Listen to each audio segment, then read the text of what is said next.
gente poder entender um pouquinho mais sobre essa liquidação de hoje, sobre o que é exatamente a gestora REAG, a gente convidou para conversar com a gente o Pedro Paulo Silveira, economista sócio da A3S Investimentos, porque surge uma série de dúvidas quando falamos dessas questões. A empresa que em si, Pedro, a gente vê muitas pessoas levantando que é vista com uma certa estranheza na própria Faria Lima dentro da sua atuação. Então, queria uma ajudinha aqui para a gente entender um pouco o que caracteriza o REAG dentro do mercado hoje, qual que é a diferença que a gente tem de se liquidar um banco, como vimos com o caso do Master, e uma gestora de investimentos. Um bom dia para o senhor. Bom dia, Natália. Bom dia, Carla. Bom dia, Sakamoto. Obrigado pelo convite, é um prazer estar aqui. Bom, o que é a REAG? A REAG é uma empresa especializada na administração e gestão de fundos. Então, você pega todo tipo de fundos, tem fundo de ações, fundo multimercado, você tem fundo de investimentos de direitos creditórios, fundos de investimentos em participações, você tem uma coleção de fundos, e esses fundos eles são administrados por uma instituição financeira autorizada pelo Banco Central e pela CVM a fazer esse trabalho de administração de fundo. O trabalho de administração de fundo é basicamente organizar cada fundo, o seu regulamento, quem faz a gestão do fundo, receber as ordens de movimentação tanto dos ativos como dos passivos do fundo, é organizar a contabilidade do fundo e deixar o fundo absolutamente enquadrado à legislação e ao regulamento deles. E, normalmente, você faz também elas fazem também a parte de guarda fiduciária, que é a custódia de todos os títulos, né? E tudo isso envolve a responsabilidade de manter as cotas do fundo de acordo com a legislação e com o regulamento.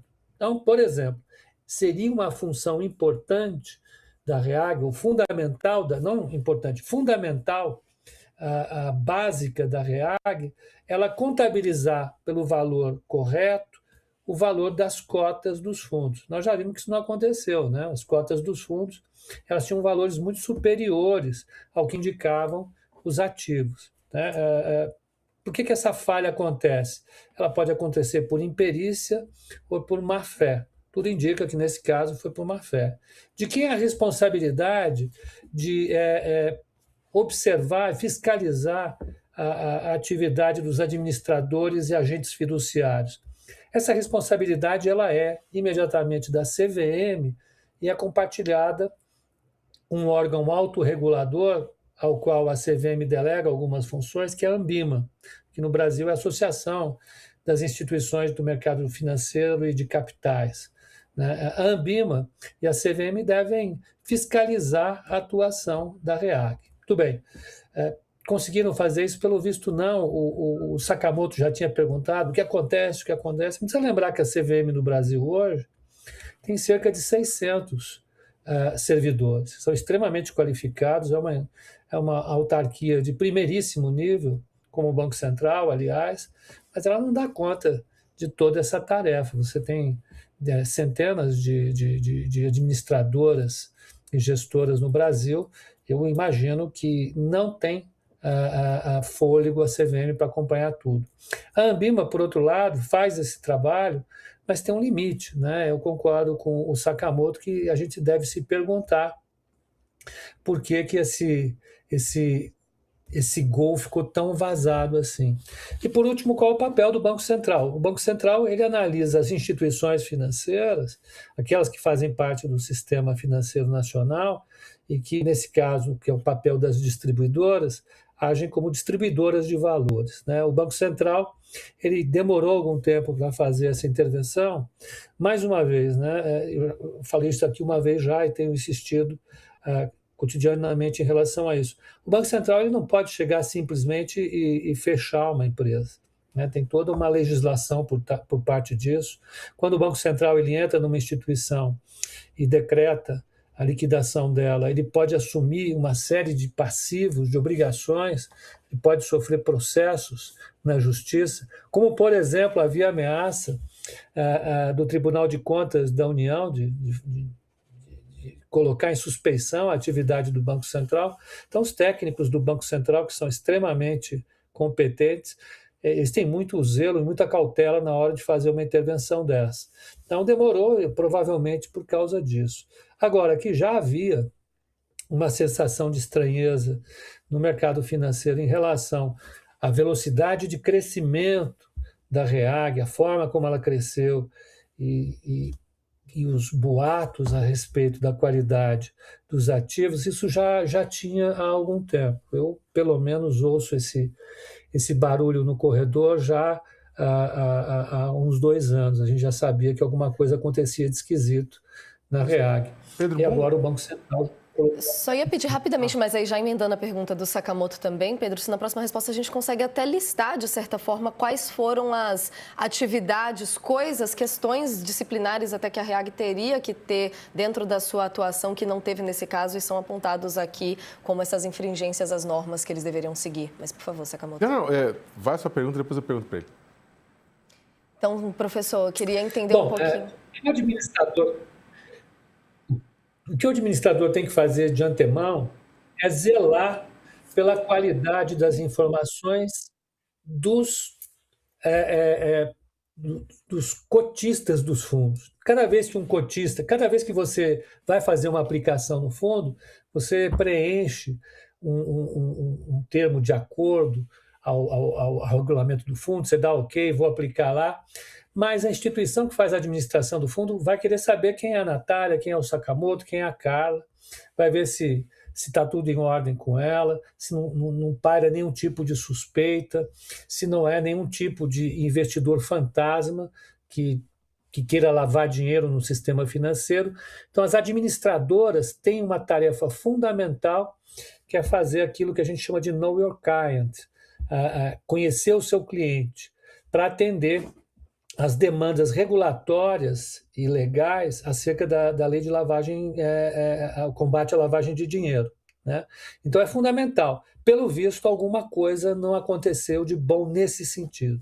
Então já havia aí um passivo descoberto na atividade da administradora REAG. Ela colocou para dentro cotistas que não eram adequadamente, não estavam adequados às exigências regulatórias, né? Tinha gente do PCC lá. Bom, a outra parte que ela faz é na administração dos ativos, né? Então, cada ativo que é registrado lá, o gestor liga para a REAG e fala: eu estou comprando um imóvel.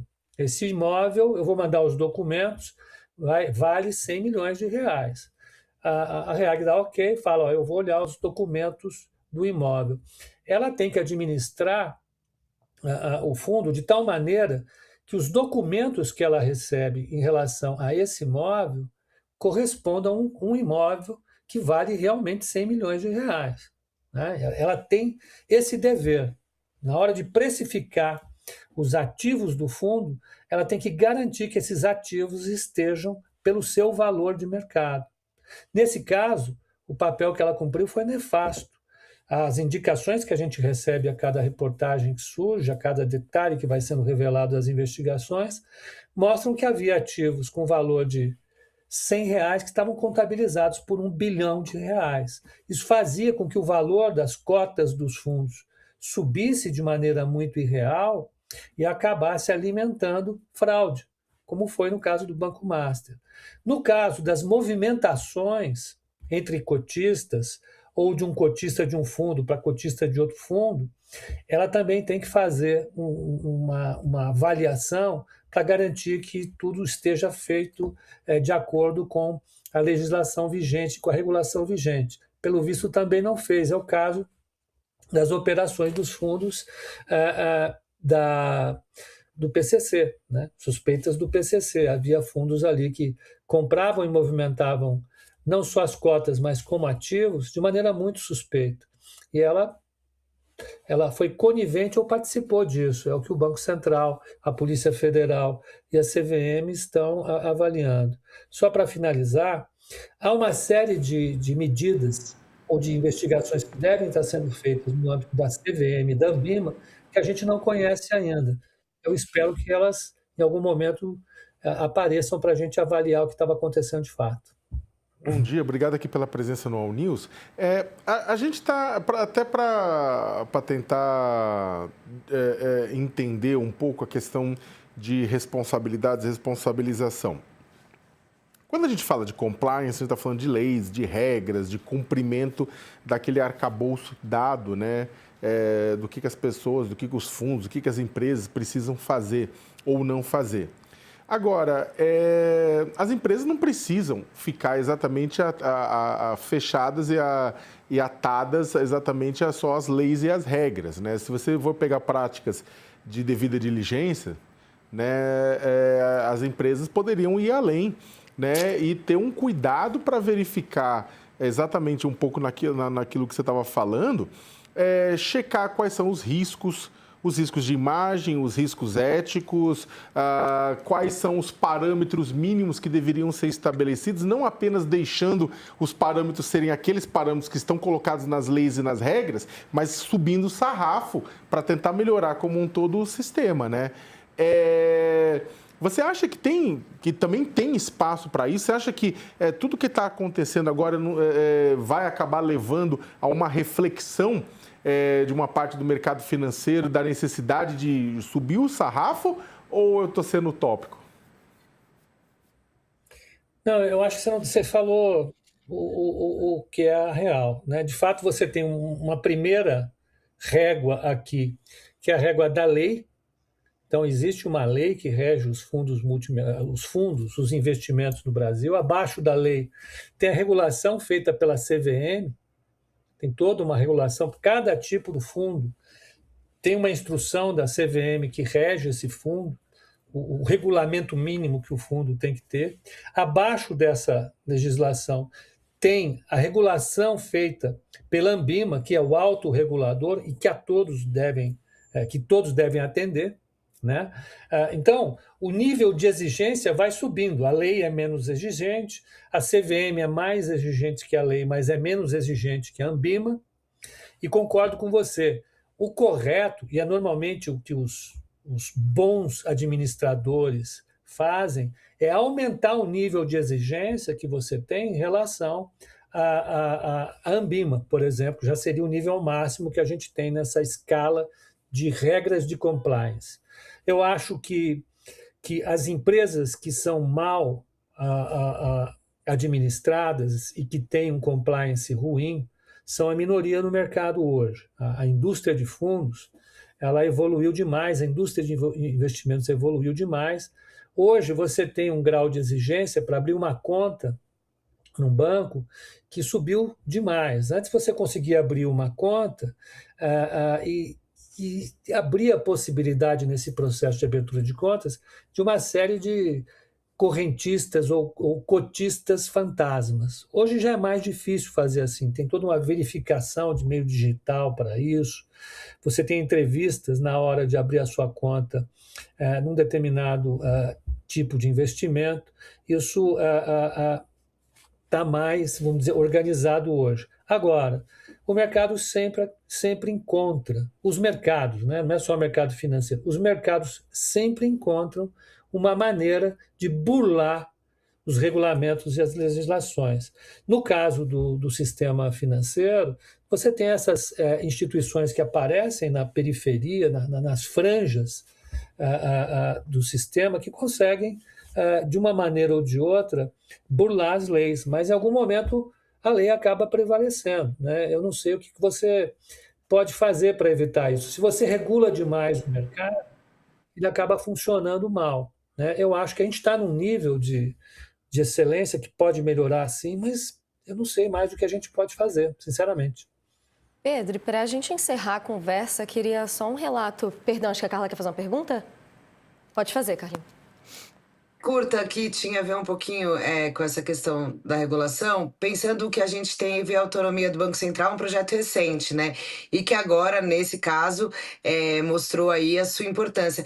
Existe a discussão também da autonomia orçamentária do Banco Central, né? Que não é completa. Eu queria saber se, na sua avaliação, isso poderia ajudar, de alguma forma, esses mecanismos a ficarem mais fortes. Oi, Carla, eu acho que não, sinceramente, eu acho que não faz muita diferença para o estado de coisas no Brasil. Não foi isso que impediu que o Banco Central eh, atuasse. Eu acho que teve um caso tão grave como esse, recentemente foi o caso das Americanas, né? Você teve uma fraude contra o mercado que foi gigantesca. E o Banco Central não conseguiu